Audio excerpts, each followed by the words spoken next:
guys. I'm Jack. I'm from Brazil, and you guys have a lot of fans there. Oh yeah. I go to Brazil a lot, and they're like loyal over there. It's amazing. It's wonderful. And my first question is Maia, Gael or Jamie?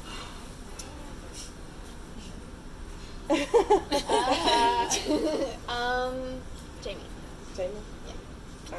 Okay. Why Jamie?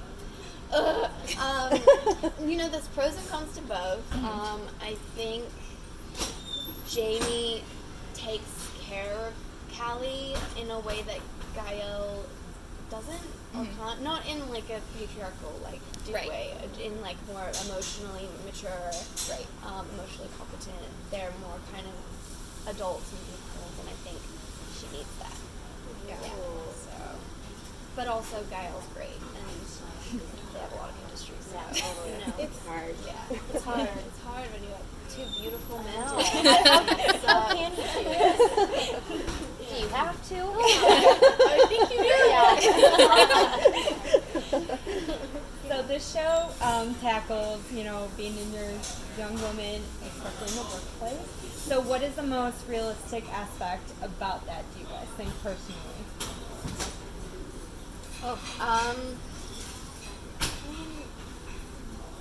I mean, every woman in the workplace has dealt with some kind of harassment or discrimination, even on kind of, smaller levels, but it's, all these microaggressions that I think women face constantly. But I mean, a lot of what Mariana's going through, I have experience in the workplace, and it's important to talk about. Yeah. I've been lucky enough to be kind of even raised on a set that has been so amazing. So Yeah, we're in a little bit of a bubble, but yeah, especially because everyone that works on that set is so socially conscious and aware and so passionate about these stories that they feel the same way. So it's like we don't really lucky enough to not have to experience it, but it does. Especially in the industry. I have. Well, no, in the industry, yeah. Yeah. Yes.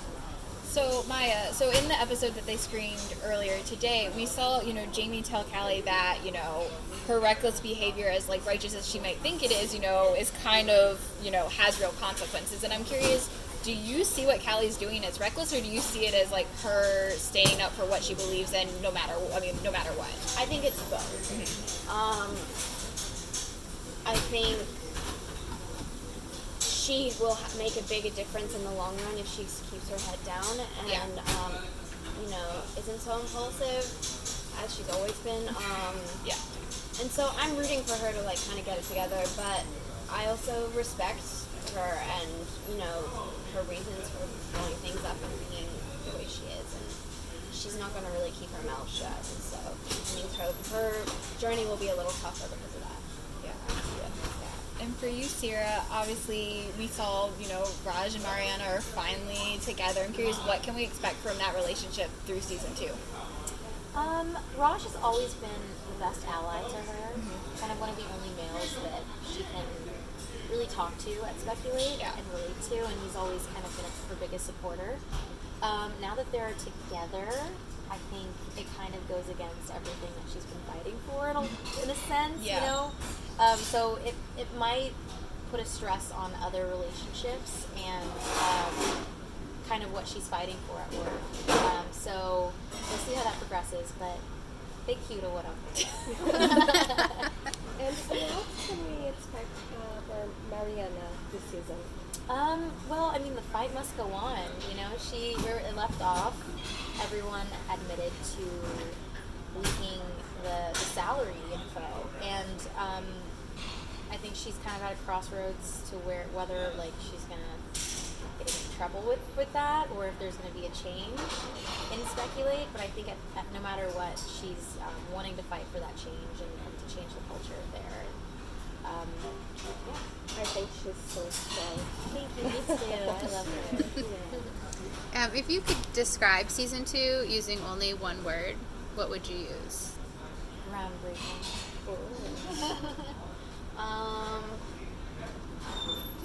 Powerful? I like that one.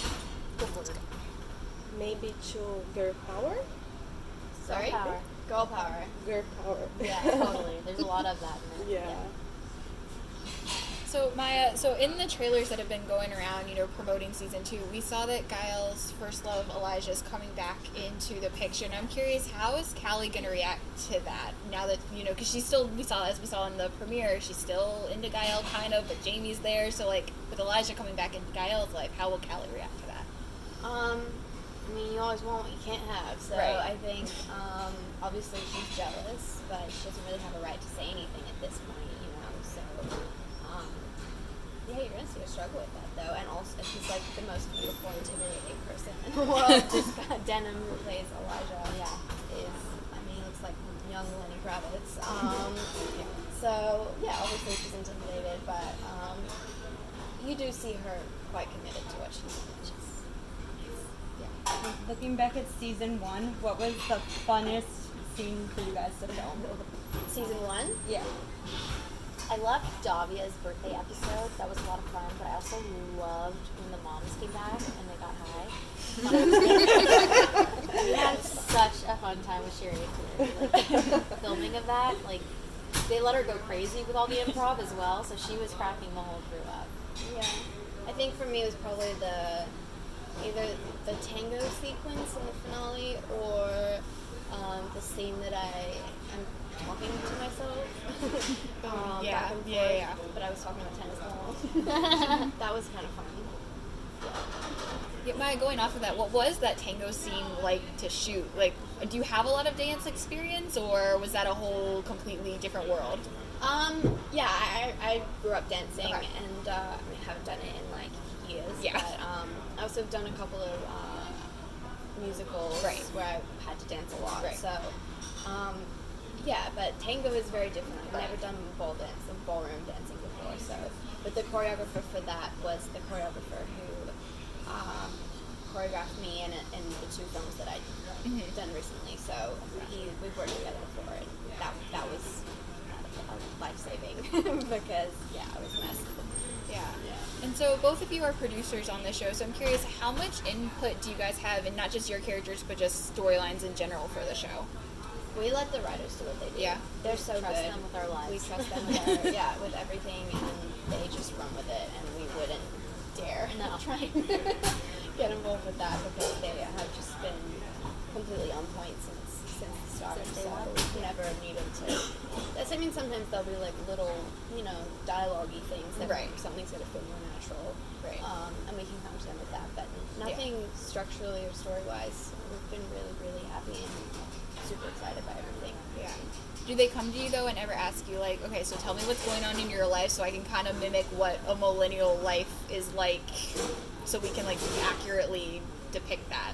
We did that going into season 1. Right, okay. When we had signed the contracts and everything was going to go forward, and they were kind of breaking the show and figuring out, we didn't even have like the idea of this coterie at this point. We went in and they were just going to have a roommate, Gael, so that was way back when. Like Malika was going to be a prostitute that stayed on the couch for a little while. Remember? Crazy. So true, yeah. Yeah, so we there was conversations about like working and dating with someone like in the same space as someone who you're dating. And we had a lot of talks, and so a lot of what came from that conversation is in the show. Also, a lot of it's drawn from the writers' lives as well. It's kind of a mixing plot. What's been your biggest fangirl moment of who you, like, what you fangirl over, whether it be TV or movies or music? The cast of Lindsay Lohan's Beach Club. Ooh, good one. Mine was probably Shania Twain or Cardi B. Oh. I fangirl over everyone though. I only fangirl over like Reality B-grade stars. reality stars. Yeah, me, And everyone. nothing else. I'm right there with you though. Yeah. Because I'm reality stars and everyone. But not like legit ones. Not like the Kardashians. I don't care. It's like Bachelor contestants from like 10 years ago that I care about. That's amazing. I've seen it happen.